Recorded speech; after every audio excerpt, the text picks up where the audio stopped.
بحلم ببكرة شمس ونهار، والبسمة طالعة من كل دار. بحلم أطير على أرض خير تملى القلوب. أهلا وسهلا بحضراتكم وبرنامجنا حصاد السنة. حصاد سنة 2022 بنتابع مع حضراتكم حصاد السنة وبنشوف إنجازاتنا ومحققنا من أحلام عشان نكمل أحلامنا ونحققها، والأخفاقات اللي أخفقنا فيها عشان نبتعد عنها ونتفادى السلبيات. معانا ومع حضراتكم شخصية بتبحث عن العدل وبتحقق العدل على الأرض. هذه الشخصية بتسعى دائما للحق. معانا ومع حضراتكم سيادة المستشار محمد بدير. اهلا وسهلا بحضرتك يا فندم. اهلا وسهلا واهلا بالساده المشاهدين الكرام، اهلا بيكم. طبعا حضرتك رب البيتي، في اهلا وسهلا بيك، وطبعا مش برحب فيك بحضرتك في بيتك. طبعا مشكورا ان حضرتك منحتنا اللقاء ده. اهلا بيك وكل عام وحضرتك بخير. اهلا وسهلا، انا اللي بسعد بيكم وبسعد بلقاءاتكم دايما، وانتم بتقدموا خدمه للمجتمع السكندري والمجتمع المصري كله، الحقيقه تقدر تماما، وانا عشان كده ببقى سعيد بلقائكم. اهلا وسهلا. ماذا تعني 2022 لسيادة المستشار؟ 2022 كانت سنه كبيسه جدا مليئه بالاحداث على المستوى السياسي والدولي. كانت فيها الحرب الأوكرانية، وكانت فيها بقايا كورونا للمرة الموجة الثالثة أو الرابعة مش فاكر.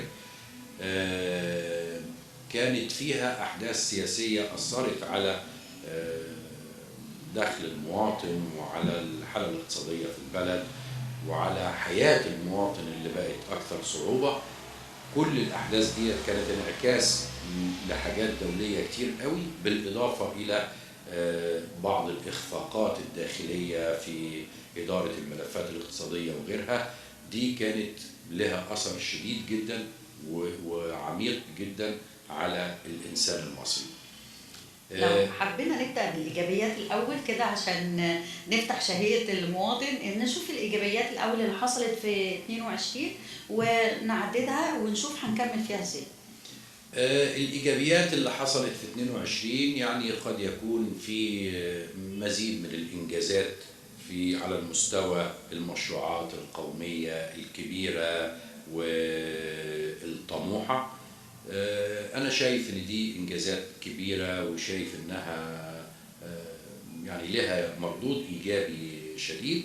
لكن إحنا بدأنا بس بالسلبيات لأنها كانت انعكاسها على الداخل المصري كان قوي وكان واضح، عشان كده إحنا بدأنا بيه. تمام. في على المستويات الأخرى بقى كانت أحداث. العام ده كان مليء بأحداث. مثلا هنشوف إنه على المستوى الاقتصادي زي ما قلنا كان سنة سيئة جدا، بما فيها من تعويم مرة واثنين للعملة، وده أثر سلبا كثيرا على المواطن المصري اللي تحمل بأكثر مما يتحمل أي مواطن في العالم. الحقيقة المواطن المصري ثقة في هذا النظام، وثقة في حكومته، وثقة في المستقبل، وثقة في الله إنه مش هيتخلى عنه. تحمل بأكثر مما يجب، بيأمل وعنده طموح إنه ينتهي من المعاناة قريبا حتى تستقيم حياته إلى حد ما. إحنا بنتعشم طبعا إنه تنتهي أجزاء كبيرة من هذه المعاناة خلال سنة 23. قد يكون هناك في برنامج إصلاح اقتصادي عاجل وقوي عشان ما يتسابش المواطن لهذا الضغط النفسي والمادي الشديد عليه. بتعشم إنه الحكومة قد تكون لديها برامج مختلفة من التكافل والكرامة والبرامج الحمائية الكتير اللي عملوها للمواطنين.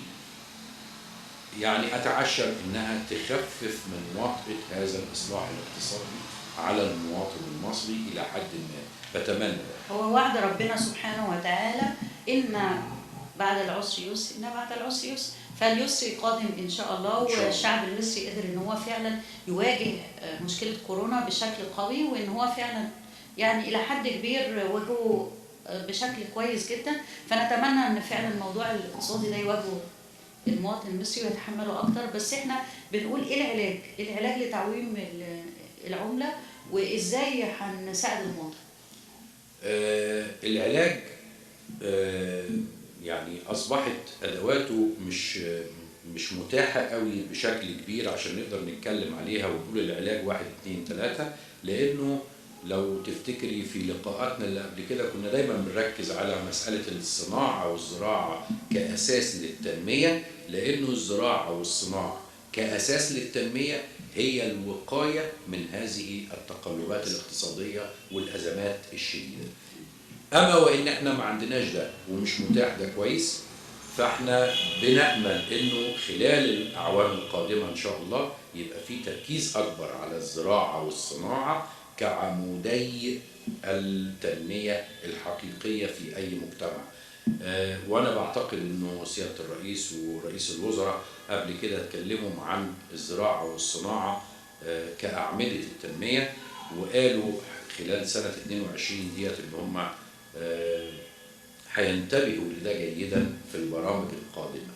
أنا بتعشم برضو إنه تبقى معدلات التنمية المعتمدة على الزراعة والصناعة أعلى من الأرقام السابقة، عشان يبقى في عندنا أمل، ودائما الأمل موجود إن احنا هنتغلب على هذه المشكلات اللي موجودة في العالم كله، واللي انعكست علينا بأكثر مما انعكست على باقي دول العالم. هي الحقيقة الأزمة الاقتصادية كمان كان ليها انعكاس على التعليم والصحة بشكل واضح جدا، وده أثر على المواطن. يعني يمكن ده من الحاجات اللي احنا فعلا محتاجين ان احنا نمد لها يد المساعدة، اللي هو التعليم والصحة، ضمن الملفات اللي احنا بنتكلم عليها، لأن الطالب فعلا اتأثر كتير بالحالة الاقتصادية. بتعشم برضو زي مع حضرتك كده انه يبقى فيه اهتمام اكثر شدة بالتعليم والصحة، لانهم ايضا اهم ضرورات تقدم للمواطن في هذه الازمات. التعليم والصحة ركنين اساسيين في الخدمات التي تقدم للمواطن، وتحتاج الى نظرة سريعة، وتحتاج إلى تدخل حكومي عاجل وسريع لإصلاح التعليم وبرامج الصحة التي تقدم للمواطن المصري خلال السنوات القادمة إن شاء الله. لأن هم فعلا مراكز التقدم، يعني هم مراكز التقدم. طبعا.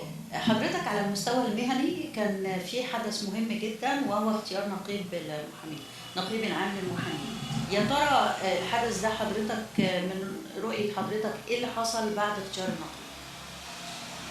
والله هو كان عام سعيد بالنسبة لنا، وجود الانتخابات واختيار نقيب جيد يحقق طموحات المحامين وأحلامهم، وبنتعشم وما زلنا متعشمين انه يبقى حقبة جديدة للمحاماة خلال ال4 سنوات القادمة اللي هيشغل فيهم السيد النقيب رئيس اتحاد المحامين العرب هذا المنصب، عشان يحقق طموحاته وطموحات المحامين الكتير اللي انتخبوه. وأنا بعتقد إنه أهمها إنه يكون في منظومة علاجية جيدة تليق بالسادة المحامين، مع التطوير اللازم واستخدام التكنولوجيا المتطورة لضبط منظومة العلاج في اللي بتقدم للسادة المحامين. نمرة 2 إنه يكون في استخدام أيضا للتكنولوجيا المتطورة ديت والبرمجة والكمبيوترايز والكلام ده، عشان يخلي كمان العلاج والمعاشات تبقى منضبطة بأكثر مما يجب، لأنه المعاشات متدنية جدا بالنسبة للسادة المحامين. وأنا بتعشم من هنا ومن عند حضراتكم بطالب السيد النقيب العام ورئيس اتحاد المحامين العرب ومجلسه الموقر كله وكل المهتمين بالعمل العام بشأن نقابة المحامين إنهم يعني يحاولوا إيجاد برامج جادة لإصلاح مسألتي العلاج والمعاشات بالنسبة للسادة المحامين، لأنهم بقوا بعيد تماما عن الواقع اللي بيفرضه الحال. الحاجة الثالثة والأهم بالنسبة على المستوى المهني أيضا، إنه المهنة بقت متداخلة وملتبسة مع عدة سلطات موجودة في الدولة. بقت الأمور مش واضحة أكتر في التعامل مع السادة المحامين ما بينهم وما بين الأجهزة الشرطية والنيابة العامة، وأحيانا موظفي ومعاوني القضاء، ثم مع القضاء أحيانا القضاء الأحدث سنا وهكذا.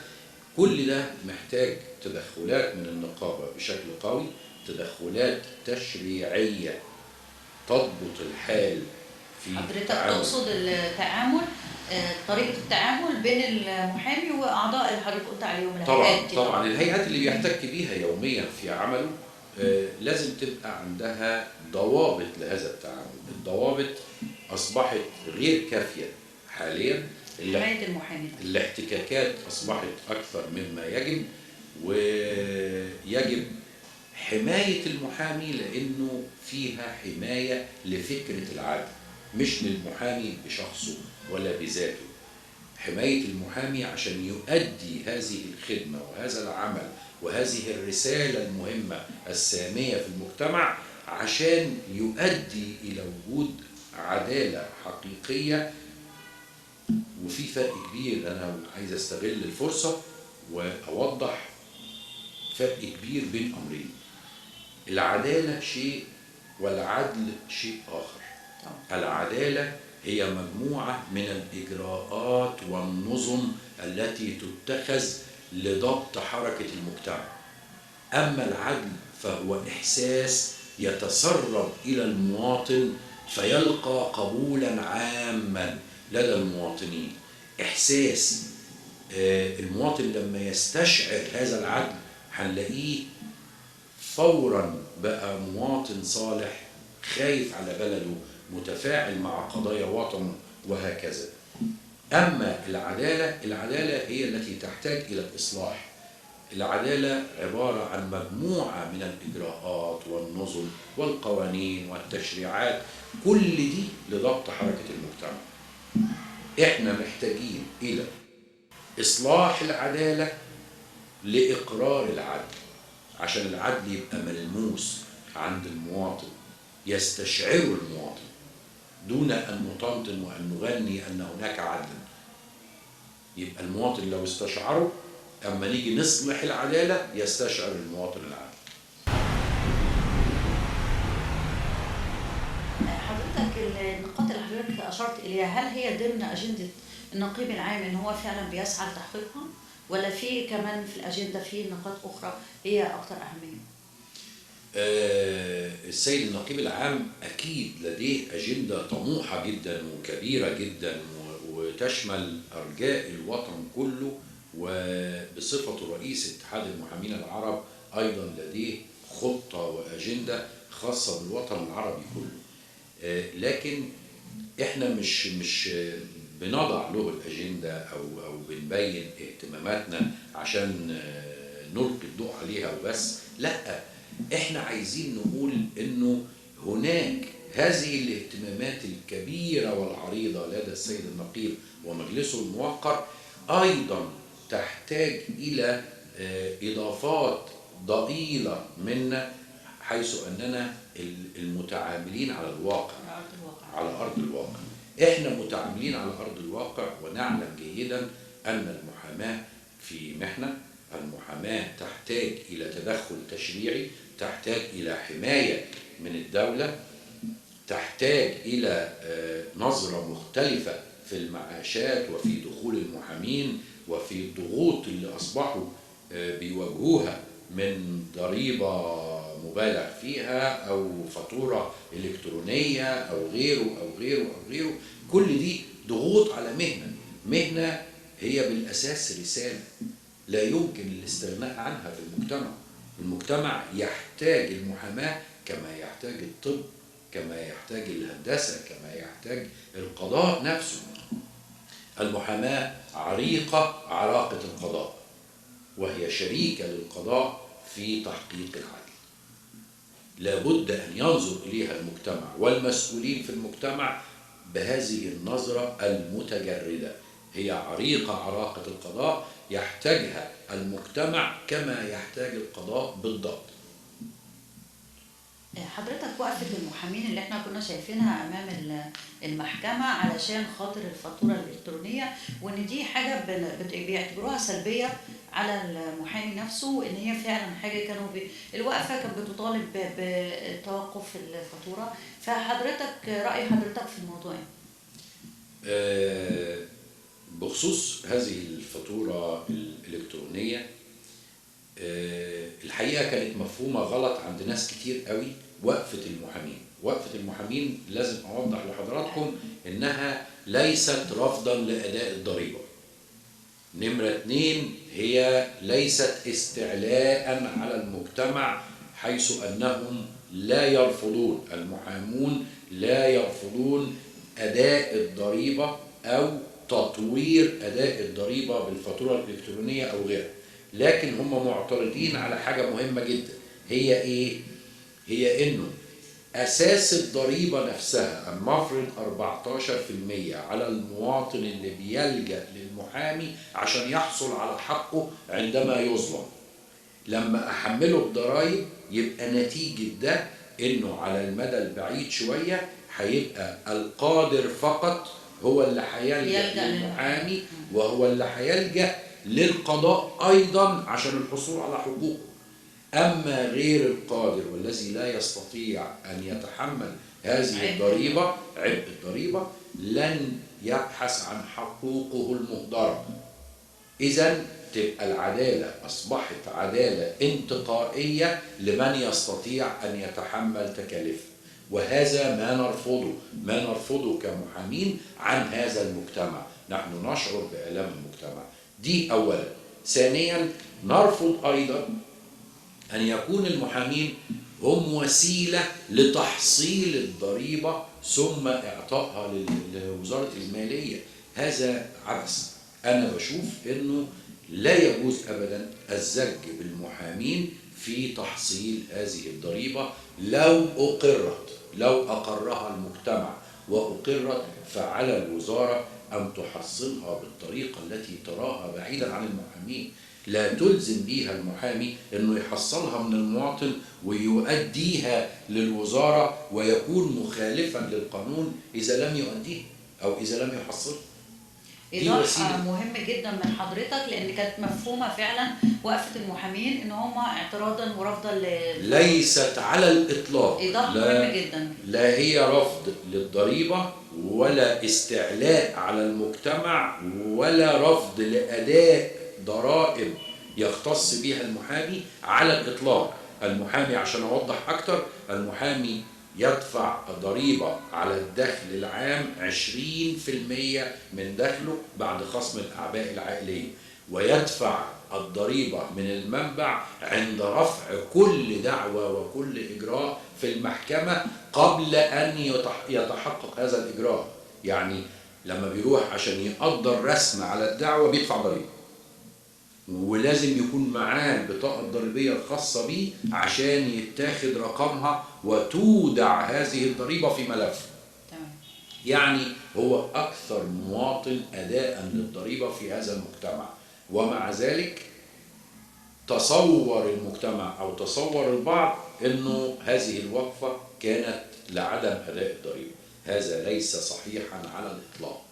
اتخذت عناوين عريضة، بس عشان كده أنا بأكد قدام حضرتك أهو، المحامين ملتزمين تماما بأداء كل أنواع الضرائب المفروضة عليهم والمفروضة على كل المجتمع، ولكن هم معترضين على نقطتين أساسيتين: أن تكون العدالة انتقائية لمن يستطيع دفع التكلفة، والنقطة الأخرى أن يحصلوا هم المحامين الضريبة ثم يؤدونها إلى الوزارة، ومن يتقاعس يصبح مخالفا للقانون من السادة المحامين. هذا ليس دورنا ولا نقبله على الإطلاق. سنة 22 كانت لحضرتك فيها إيجابيات كتير رغم الظروف العامة، لكن في إيجابيات خاصة بحضرتك على المستوى العام وعلى المستوى الخاص، وكمان في سلبيات وإخفاقات. عايزين نتكلم عن الإيجابيات، ناخد نقطة نقطة وبعدين نتكلم عن السلبيات وإزاي هنتلافى السلبيات دي في العام 23. أهم الإيجابيات من وجهة نظري رفع الوعي عند المواطن المصري وإسهامات المؤسسة المصرية للثقافة والتنمية في رفع هذا الوعي، هي ومؤسسات أخرى كثيرة ووسائل إعلامية كثيرة على السوشيال ميديا انتشرت ساهمت في رفع الوعي عند المواطن كثيرا. دي حاجة بتسعدني دايما، لأن أنا معركتي الأساسية رفع الوعي، ومعركتي الأساسية الثقافة والتنوير، تنوير المجتمع. على المستوى اللي فيه إخفاقات شوية، أنا بشوف إنه المناقشة الأخيرة اللي دايرة حوالين قوانين الأحوال الشخصية ومحاولات التدخل في قوانين الأحوال الشخصية، أنا شايفها إنها محاولات متعجلة بلا مبرر، محاولات لم تأخذ حقها في البحث والتروي. التدخل في الأسرة تدخل محفوف دايما بالمخاطر. ما يراد لمجتمعاتنا الشرقية أن تنهار قيم الأسرة، قيم الأسرة كبنية أساسية للمجتمع. الأسرة هي البنية الأساسية للمجتمع كله. إذا انهارت البنية الأساسية أصبح المجتمع مخوخ وضعيف وفاشل، تتقاذفه الرياح يمنة ويسرى. أخشى ما أخشى إنه التدخل بقوانين غير مدروسة وغير متأنية ناخد مثال يا ومتروية. فندم ممكن؟ أيوة. ادينا مثال من التدخلات دي. هقول لحضرتك، يعني لما يبقى عندنا، احنا نعلم جيدا انه نتيجة الظروف الاقتصادية السيئة ونتيجة الضغوط الاقتصادية الموجودة تأخر لدينا سن الزواج بشدة، زادت نسبة العنوسة بشدة، قلت خصوبة المجتمع لدرجة انه لأول مرة في تاريخ مصر في السنوات الحديثة ينخفض نسبة المواليد عن كانت من 4 سنوات كانت 2.5 مليون سنويا المواليد، الزيادة السكانية. السنة دي سنة 22 أعتقد 1,250,000 فقط، يعني معناها نصف السيادة السكانية انخفضت تلقائيا دون برامج، انخفضت.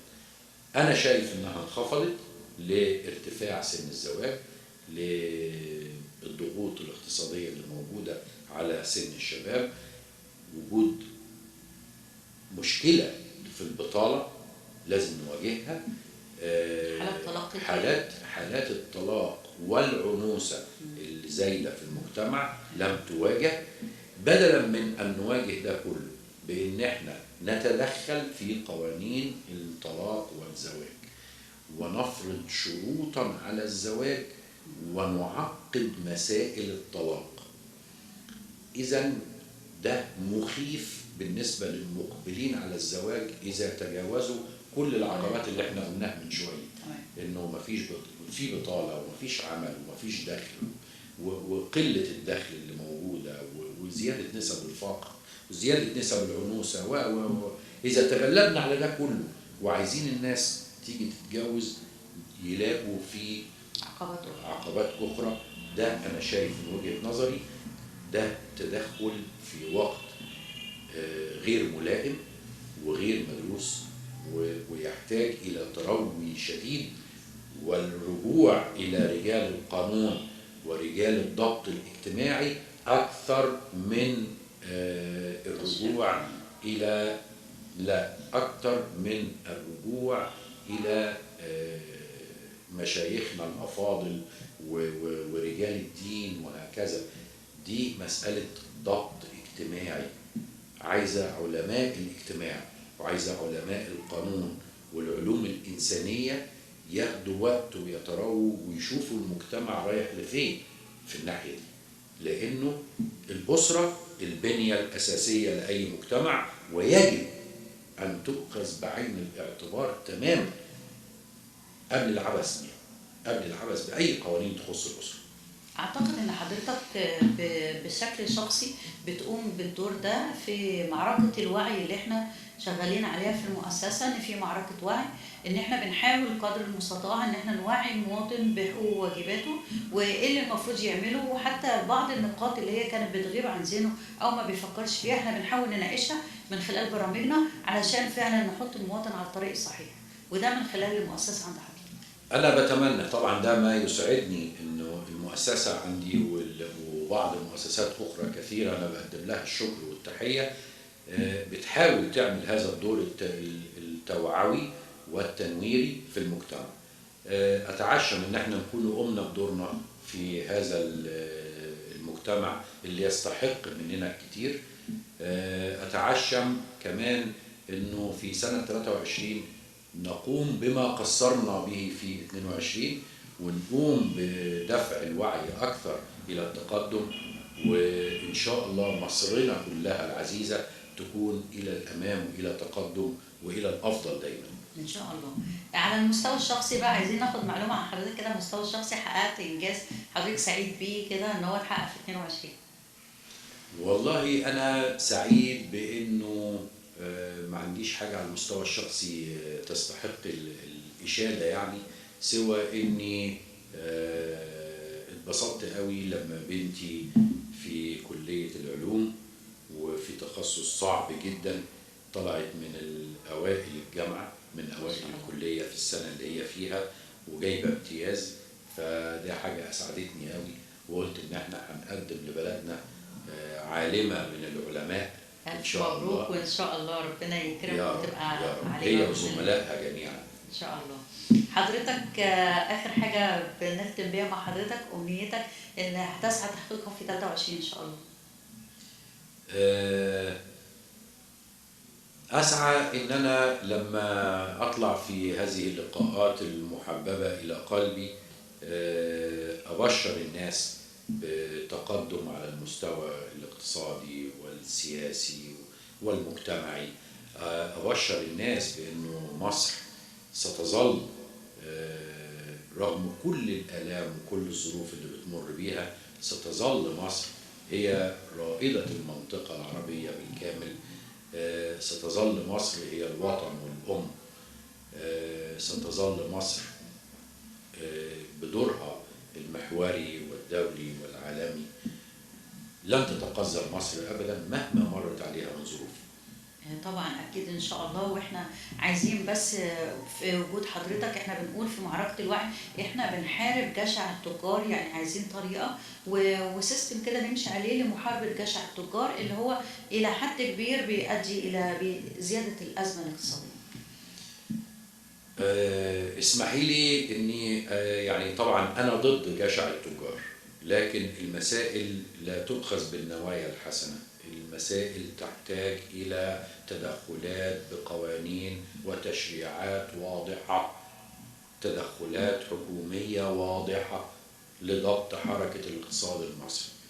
المسألة مش بالتمنيات وإن احنا نحارب جشع التجار وكذا. التاجر لازم يكسب عشان يستمر في تجارته، إنما يكسب إزاي؟ في قوانين بتنظم له مكسبه وتنظم له حركته. يبقى المسألة محتاجة تدخلات حكومية وقانونية وتنفيذية قوية ومدروسة، مش بحسن النوايا ونقول المجتمع يحارب جشع التجار. المسألة ما تمشيش.